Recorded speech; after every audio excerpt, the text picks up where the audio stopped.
Have fairy ever visited you in a dream? I wonder, if they did, would you even remember it? Dreams are tricky things. Some can be so vivid that we are physically and emotionally affected by them, and then soon after, we forget them. There is a lovely passage written by Lady Wilde which describes dreams within the elusive sense of the otherworldly felt by so many people in Ireland. Ireland is a land of mists and mystic shadows, of cloud wraiths on the purple mountains, of weird silences in the lonely hills, and fitful skies of deepest gloom alternating with gorgeous sunset splendours. All this fantastic caprice of an ever-varying atmosphere stirs the imagination and makes the Irish people strangely sensitive to spiritual influences. They see visions and dream dreams and are haunted at all times by an ever-present sense of the supernatural. I have a few true stories to share with you today, which were recounted by the people who dreamed of fairy themselves. These dreams and their outcomes vary wildly. Well, here's a nice one to kick off. It comes to us from Ireland. There was a man living in Moyasta long ago. One night he had a dream and he thought he saw a small man dressed in red clothes sitting at the foot of the bed. The little man said to him that there were 50 buttons made of gold in the bottom of the well that was near his field behind the house. The next morning the man rose very early and set out for the well, intending to empty it with his bucket. When he reached the well, he began his work, and he worked without pause until he was about 3/4 down the well. It was then he heard some noise. Well, his mind was fixed and he didn't pay much heed to these noises, and he continued to work until he came to the bottom of the well, and there he began looking around for the buttons.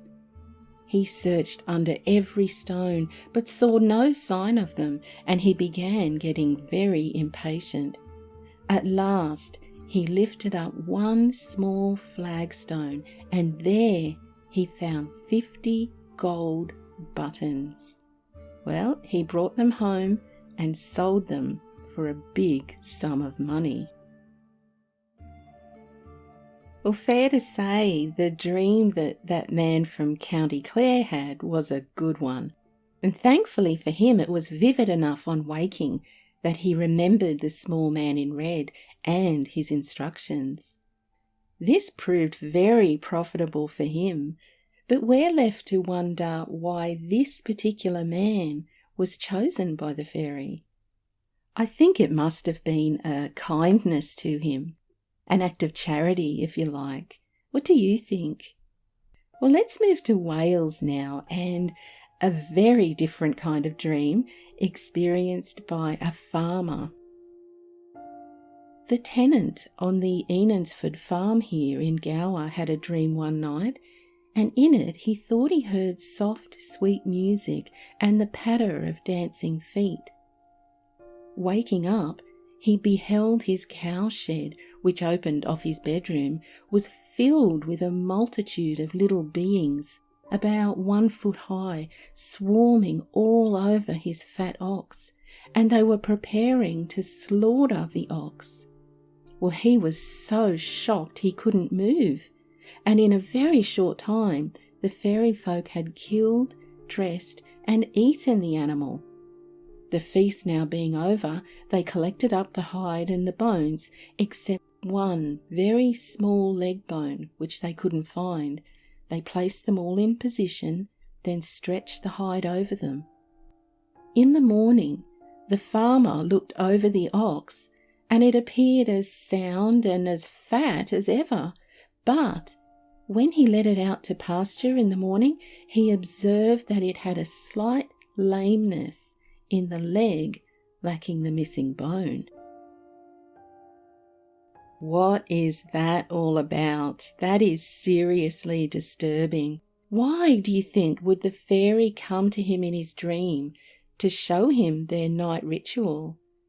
Perhaps to them it was bestowing a kind of privilege on him, allowing him to witness their grand feast. Or were they boasting of their power or claim over cattle which he believed to be his own? Well, let's skip over to beautiful Cornwall now for a dream which appears to act as a message or a warning. You know, the good folk and those in the spirit realms use many methods to warn us of an impending death. Could this dream have been a message from the other side? I was up in bed and I suppose asleep, and I dreamt that the boy James came to my bedside and woke me up by loudly saying, "How many lights does death put up?" And in the dream there appeared such light as I never saw in my life, and when I woke up, another light just like it was in the room. Well, within 3 months after this dream, we had buried 2 granddaughters out of this house. That's a spooky one, isn't it? Now, one more dream to share with you today, but this one is a bit different. A few months back, I asked viewers if they had a personal dream experience of fairies that they remember well and would be happy to share. Well, the very lovely Natalie was so kind to share her own experience with us, but it's different from the others that we've heard today. In Natalie's dream, the fairy didn't visit her, she visited them. I was walking down a trail in the bush and it was late at night. There was a heavy fog just above ground level. As I was going along, a redcap jumped out from the underbrush beside the trail and confronted me. He was a swarthy 3-foot little man with a large nose and an angry demeanour. His job was border patrol. I have no idea how I knew that, but it was his turn to watch the edge of their territory. Now, I feel that I must touch on something here, and that is that I am by no means an expert on lucid dreams or fairy or spiritual planes, but know that from other people's experiences, the good people can have great influence over our minds and emotions. But during this experience, the redcap had no influence over me. I simply picked him up, hugged him as he struggled, and set him down again. He was dumbfounded as to how I did that. I started to walk on, but he began chasing me, so I turned and looked at him and just projected a feeling of calm towards him. He stopped dead in his tracks and he just stood there, completely complacent. Well, from there I continued through the fog and suddenly was in a forest community. It resembled a cross between an Ewok village and Lothlorien in Lord of the Rings. Elaborate homes made in tree trunks and up in the branches. The trees were huge, green and covered in moss all down the trunks. The folk were average human size, but they all had a slim build. They looked like elves, dressed in green, with a fair complexion and pointed ears. Parts of their clothes seemed to be made of foliage or leaves, but not entirely. They were very surprised to see me there. I mean, it was like watching a movie scene in which the people filled the streets to see the alien ship that had arrived. They stood with their mouths all hanging open and a look of shock on their faces. Except I was the alien ship. Well, I decided to move to one of the balconies above. I just thought it and it happened. After that, I was walking again, but I came out of the woods to a small grassy field which had a stream running through it, and it led to a large lake with mountains on the opposite side. I noticed a small girl hiding amongst the reeds and cattails at the mouth of the stream.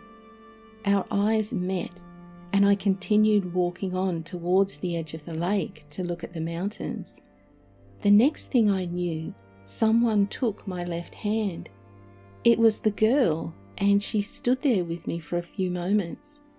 She looked to be no more than 5 years old, but she was much older, although she was still considered fairly young by her people. She wore a large head covering for camouflage made of the reeds and long grasses. It was long enough to reach the back of her thighs. She was also caked in mud from her chest down and all down her arms. I couldn't tell if she even had some kind of bottom on because of the amount of mud on her. After a few moments, I turned to her, kissed her forehead, and said I had to go.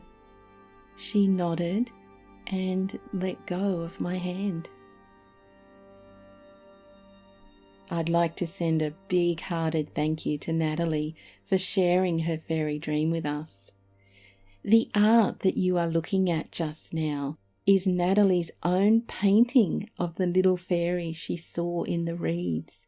She calls her a reed runner. What do you think?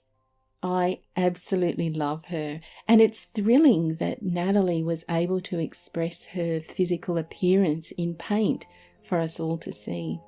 I would love to read of your dreams too.